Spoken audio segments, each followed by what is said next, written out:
Hai, apa kabar semuanya? Semoga kabar Anda baik-baik saja.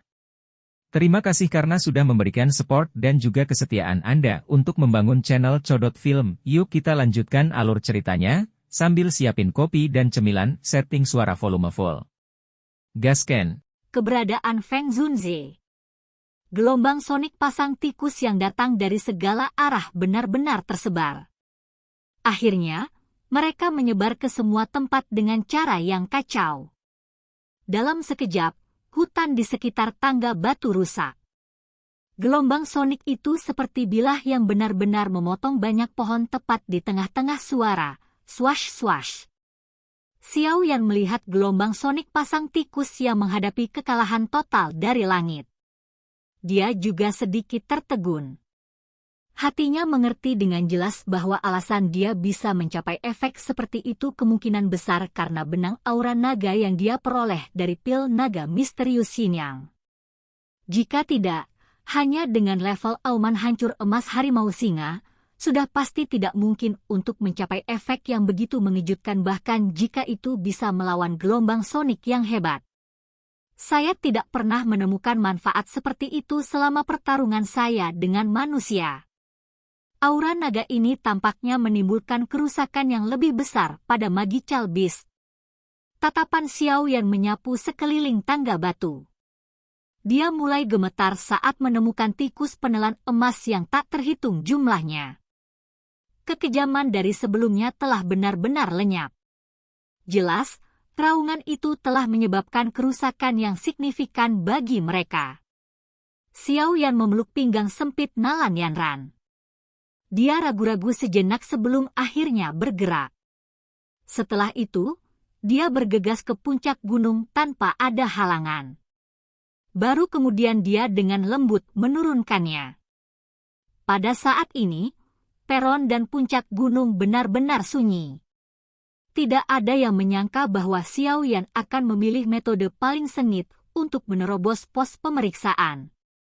Selain itu, hal yang benar-benar menyebabkan semua orang tidak bisa berkata-kata adalah bahwa dia benar-benar berhasil menghancurkan susunan suara gelombang tikus yang dibentuk oleh tikus penelan emas yang tak terhitung jumlahnya. Sepertinya sangat sedikit orang yang hadir bisa mencapai ini, orang ini memang makhluk abnormal, cukup banyak orang yang bergumam di dalam hati mereka saat ekspresi aneh muncul di mata mereka. Batuk, di samping tangga batu, Jin Shi, yang tertegun sejenak, akhirnya pulih. Dia melihat tikus menelan emas yang lelah dan tanpa sadar tertawa. Tidak disangka orang ini memiliki teknik seperti itu. Sekarang setelah dia melakukan ini, kekuatan susunan suara gelombang tikus pasti akan berkurang. Ini pada akhirnya akan memberi mereka keuntungan setelah dia. Jin Shi menghela nafas tanpa daya. Dia melambaikan tangannya dan berkata, tantangannya adalah sukses. Lanjut. Anda memiliki waktu kurang dari setengah jam. Sesosok manusia buru-buru berjalan ke depan setelah mendengar kata-kata Jin Shi. Setelah itu, dia dengan cepat berjalan ke tangga batu. Di puncak gunung, Xiao Yan mengeluarkan pil obat dari cincin penyimpanannya, menyerahkannya kepada Nalan Yanran dan bertanya, "Kamu baik-baik saja?" Nalan Yanran menggelengkan kepalanya dengan lembut setelah menerima pil obat. Dia dengan lembut menjawab, "Saya baik-baik saja, terima kasih." Xiao Yan tersenyum. Baru setelah itu dia mengalihkan pandangannya dan menyapunya melintasi puncak gunung. Puncak gunung mata surga ini cukup besar. Apalagi dipenuhi lubang. Batu-batu berserakan di atasnya. Tempat di mana keempat orang lainnya berada secara kebetulan adalah platform batu datar yang dipotong dari sebuah batu besar. Namun, dia tidak melihat kolam darah mata surga. Itu mungkin terletak di tempat lain. Xiao Yan membuat pengamatan singkat tentang sekelilingnya sebelum mengalihkan pandangannya ke Feng Qing'er dan tiga lainnya. Pada saat ini, keempat orang ini juga menatapnya. Tatapan Tang Ying dan Mu Qingluan masih baik-baik saja. Namun, Tatapan Feng Qing'er dan Wang Chen agak tidak bersahabat. Selamat. Wajah dingin Tanging menunjukkan senyuman saat dia menangkupkan tangannya ke arah Xiao Yan. Terima kasih. Xiao Yan tersenyum. Dia tidak memiliki perasaan buruk terhadap Tang Ying. Oleh karena itu, dia cukup sopan padanya.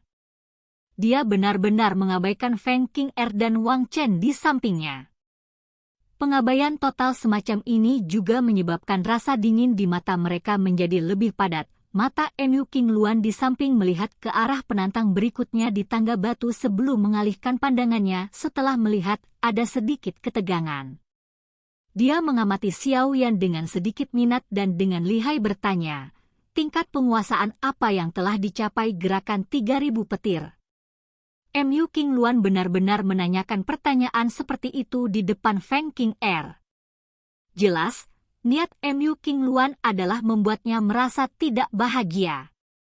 Seperti yang diharapkan, wajah Feng Qing'er menjadi lebih dingin setelah mendengar kata-kata ini. Dia dengan lemah berkata, Mu Qingluan, mengambil kesempatan untuk mendapatkan keuntungan dengan lidahmu sekarang tidak menunjukkan bahwa kamu memiliki kemampuan apapun. Saya akan menguji dan melihat apakah kekuatan Anda telah meningkat selama 4 tahun ini dalam pertemuan besar 4 pavilion 3 bulan dari sekarang.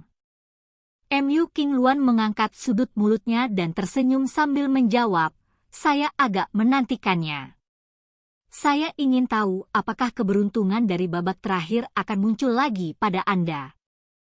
Kamu tahu yang terbaik di hatimu, apakah itu keberuntungan? Feng Qing'er mengangkat matanya yang cantik dengan lembut. Suaranya yang tenang memiliki aura memprovokasi. Xiao Yan juga tercengang saat melihat keduanya bentrok. Sepertinya keempat pavilion itu tidak serasi yang dia kira.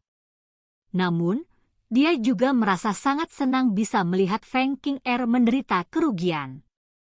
Mungkin itu karena identitasnya, tapi wanita ini memberinya kesan buruk sejak awal. Nona Mu, bolehkah saya tahu apakah saya dapat berbicara secara pribadi dengan Anda? Xiao Yan bertanya. Dia tidak ingin ikut campur dalam saling kritik antara kedua wanita ini. Namun, saat ini dia sangat ingin mendapatkan berita. Mu Qingluan juga kaget saat mendengar ini. Ini adalah pertama kalinya dia bertemu Xiao Yan, dan mereka tidak dapat dianggap akrab satu sama lain. Namun, memikirkan bagaimana Xiao Yan telah menyebabkan Wind Lightning Pavilion kehilangan banyak wajah selama periode waktu ini telah menyebabkan dia memiliki kesan yang baik tentang dirinya. Dia tidak menolaknya. Sebaliknya, hatinya mengandung sedikit keraguan saat dia menganggukkan kepalanya dan dengan lembut melayang ke satu sisi. Jangan bergerak sembarangan. Tunggu aku. Xiao Yan menginstruksikan Nalan Yanran. Setelah itu, dia dengan cepat bergegas pergi dan perlahan mendarat di samping Mu Qingluan. Apakah ada masalah? Tangan halus Mu Qingluan membelah rambut hitam di dahinya saat dia berbalik dan tertawa dengan tangan menutupi mulutnya. Melihat Mu Qingluan dari dekat, dia tampak seperti gadis yang sangat muda. Namun, Xiao Yan tahu bahwa gadis ini kuat. Dia ragu-ragu sejenak sebelum akhirnya bertanya, bolehkah saya bertanya apakah Feng Zunzi adalah guru Nona Mu? Iya. Cukup banyak orang yang tahu tentang ini. Jangan bilang kalau kamu ingin menanyakan ini. Mu Qingluan mengangkat alis tipisnya dengan lembut saat dia menjawab. Kalau begitu, apakah Nona Mu tahu tentang keberadaan Feng yang lebih tua? Xiao Yan dengan sopan bertanya. Kamu sebenarnya siapa? Mengapa Anda mencari guru? Mu Qingluan menyipitkan matanya saat dia berbicara dengan hati-hati. Xiao Yan hanya bisa tertawa getir saat melihat sikap hati-hati Mu Qingluan. Dia ragu-ragu sejenak sebelum mengandalkan seorang murid dari seorang teman lama. Atas perintah guruku, aku datang untuk mencari Feng yang lebih tua. seorang murid dari teman lama? Teman lama yang mana? Mu King Luan kaget saat mendengar ini. Tatapannya dengan hati-hati mengamati Xiao Yan sebelum bertanya, ini.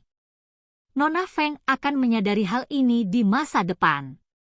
Namun, tidak nyaman untuk membicarakannya sekarang. Xiao Yan menggelengkan kepalanya dan berbicara agak meminta maaf. Dia belum pernah bertemu Feng Zunze dan tidak menyadari seperti apa kekuatannya. Meskipun dia memiliki kepercayaan mutlak pada apa yang dikatakan Yao Lao, dia saat ini bukan lagi anak kecil yang naif sejak saat itu. Bertindak hati-hati adalah sesuatu yang telah lama membekas di tulangnya. Mu King Luan tanpa sadar meringkuk mulutnya saat mendengar ini. Feng Zunze memiliki lingkaran sosial yang luas dan banyak teman. Alasan ini jelas tidak cukup. Namun, dia tidak ingin mempersulit segalanya. Dengan kekuatan Feng Zunze, kemungkinan Xiao Yan tidak akan bisa mencapai apa-apa bahkan jika dia memiliki niat buruk di dalam hatinya. Mu King Luan segera melambaikan tangannya dan berkata, "Guru suka bepergian. Sulit untuk bertemu dengannya di hari biasa. Namun, jika Anda benar-benar ingin mencarinya, Anda dapat pergi ke Wind Lightning Eastern Pavilion 3 bulan dari sekarang." Pavilion petir angin? Xiao Yan kaget saat mendengar kata-kata ini. Wajahnya segera ditutupi dengan senyum pahit. Hubungannya dengan Wind Lightning Pavilion telah berubah menjadi keadaan seperti itu. Bagaimana dia bisa menuju ke markas mereka? Hanya satu Fei Tian yang sudah berhasil mengejarnya sampai dengan cara seperti itu. Pavilion Timur Angin Petir adalah tempat markas besar berada. Pasti ada banyak ahli di sana. Sepertinya dia tidak akan bisa kembali setelah menuju ke sana. Lokasi Grand Meeting for Pavilions 3 bulan dari sekarang akan diadakan di Wind Lightning Pavilion. Menjadi salah satu pihak yang berpartisipasi di dalamnya, Pavilion Bintang Jatuh saya secara alami akan hadir. Saat itu, guru juga akan menuju ke sana. Jika Anda ingin menemukannya, Anda hanya dapat melakukannya pada saat itu. Bukannya aku sengaja mempermainkanmu. Mu King Luan berbicara dengan suara yang indah. Dia menutup mulutnya dan tertawa saat melihat senyum pahit di wajah Xiao Yan. 3 bulan kemudian ya? Xiao Yan berpikir keras setelah dia tersenyum pahit. Dia akhirnya mengangguk dan berkata, "Terima kasih atas informasinya, Nona Feng. Kamu tidak benar-benar berencana menuju ke sana, kan?" Fei Tian tidak hanya akan hadir dalam pertemuan besar 4 pavilion. Bahkan 2 kepala pavilion lainnya akan hadir. Selain itu, ada juga kepala pendopo timur Le Zunze di sana. Anda benar-benar mencari kematian jika Anda menuju ke sana. Mu King Luan melebarkan mata berair indahnya saat dia menatap Xiao Yan. Penampilan itu seolah-olah dia sedang melihat orang bodoh. Dari cara dia melihatnya, tindakan Xiao Yan ini tidak berbeda dengan membiarkan dirinya ditangkap. "Keke, aku tahu batasanku." Xiao Yan menyeringai dan menjawab. Jika itu benar-benar seperti yang dikatakan Yao Lao, Feng Zunze pasti bisa memberinya bantuan yang cukup besar. Jika dia mengulurkan tangan, kemungkinan berhasil menyelamatkan Yao Lao akan jauh lebih tinggi. Bagaimanapun, dia benar-benar tidak memiliki banyak orang yang bisa membantu di Central Plains. Mu King Luan tidak mengatakan apa-apa lagi ketika dia melihat desakan Xiao Yan. Dia melambaikan tangannya dan berkata, "Karena kamu terus pergi, kamu seharusnya tidak menyalahkan aku. Namun, jika itu benar-benar seperti yang Anda katakan dan Anda adalah murid dari teman lama guru, dirinya yang sudah tua mungkin membantu memohon atas nama Anda dan meminta Wind Lightning Pavilion untuk melepaskan Anda. Bahkan Le Zunze harus memberinya wajah." Xiao Yan berseri-seri dan mengangguk. Dia sekali lagi berterima kasih kepada Mu King Luan. Segera, dia mendengar beberapa suara dipancarkan dari peron batu. Dia mengangkat matanya dan melihat ada dua sosok lain yang berhasil menerobos gelombang sonik pasang tikus. Ayo pergi, waktunya hampir habis. Mu King Luan menyapu platform batu sebelum melambaikan tangannya.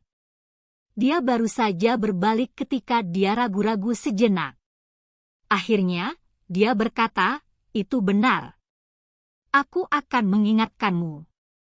Hati-hati dengan Feng King Er dan Wang Chen." Jari kaki Mu King Luan menekan dengan lembut ke tanah setelah kata-katanya terdengar.